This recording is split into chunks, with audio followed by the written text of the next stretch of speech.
Can a cheetah mother change her cub's fate? In the golden hush of dawn, a lone female emerges from thorn bush shade, every muscle tuned to the day's quiet calculus. This is not spectacle, but strategy, a world where speed alone does not guarantee survival. We begin at the den, a shallow scrape beneath acacia shadows, where the first breaths of new life are measured against the risks of an unforgiving savanna. The mother cleans each cub with methodical attention, a ritual that bonds and instructs. Her movements are economical, honed by generations, balancing warmth with the need to remain unseen. Cubs are born with a mantle of silver fur, a ghostly camouflage that blurs them into grass and light. It is an evolutionary paradox, a coat that comforts by hiding them and marks them as vulnerable to the patient eyes of predators. As the days slide into weeks, their eyes open to tilt at a world of heat and shadow. The mother chooses feeding spots not by abundance, but by safety. Slight rises, dense clumps of grass, places where scent and sight can be managed. Each meal carries the calculus of risk, approach too openly, and you invite hyenas. Stay too distant, and the cubs cry with hunger. Observation reveals the mother's discipline. She hunts at dusk, moving silently over wind-sculpted plains, using the low light to mask her approach. Her body becomes a study in aerodynamics and patient focus.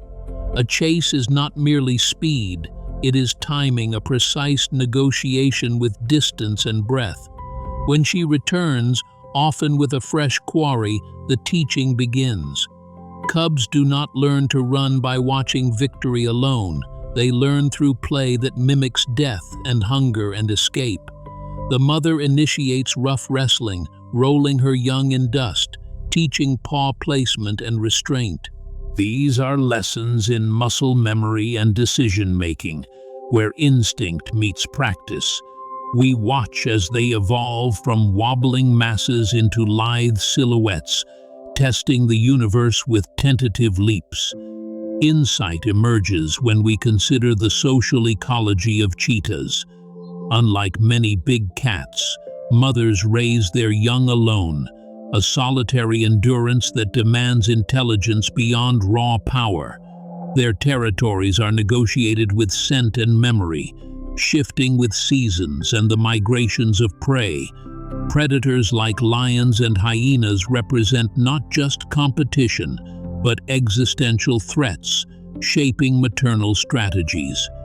In response, cheetah mothers adopt mobility as protection, moving dens frequently to confuse trackers and reduce scent buildup.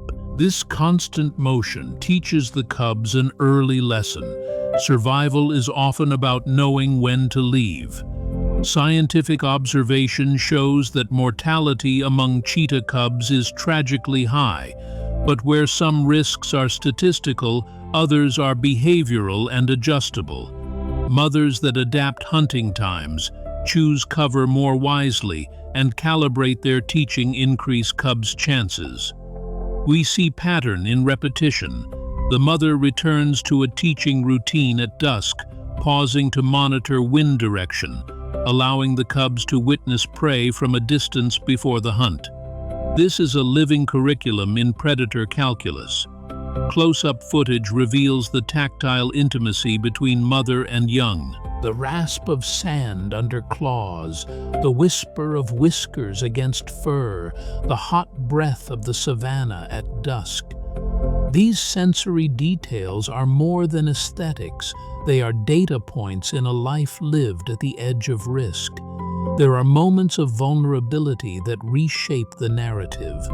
Once, a hyena pack circles too close while the mother is away, forcing a desperate afternoon of evasion. She returns to find a cub gone, a loss that imprints on her behavior, increasing vigilance, shortening foraging excursions, selecting den sites with even greater care. Such grief is not humanized melodrama. It is adaptive recalibration. Over months, the cub's bodies change. Muscles knit over bone, claws sharpen into precise tools, lungs expand to meet the demands of explosive sprints, play intensifies into practice hunts. Small antelopes become moving targets for ambush drills. We watch a sequence where a young cheetah times its burst to a gazelle's stride, narrowly missing the first attempt, but learning to adjust angles and accelerate with economy. The mother watches, allowing failure as an educator allows small risks. From observation comes reflection. The cheetah mother's life questions our assumptions about solitary care and resilience. Her story reframes survival as a scaffold of choices, instincts refined by experience and environment. Each decision echoes through a cub's resulting competence and the broader population's persistence.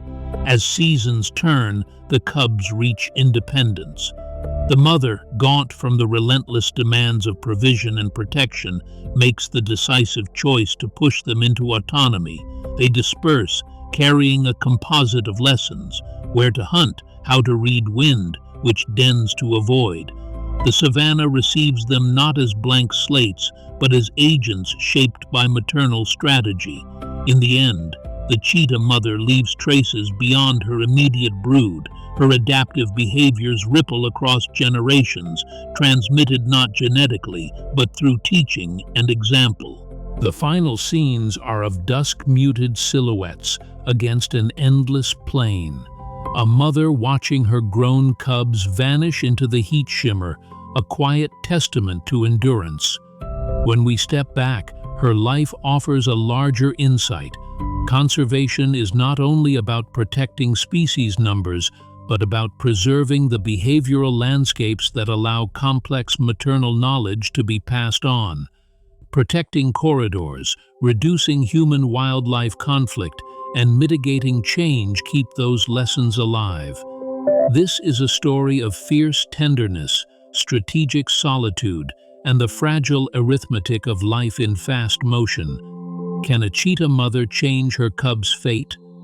Yes, with every den chosen, every hunt timed, and every lesson given.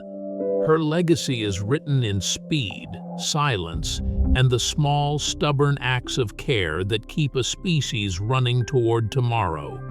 Subscribe to witness more secret lives of wildlife and share this story.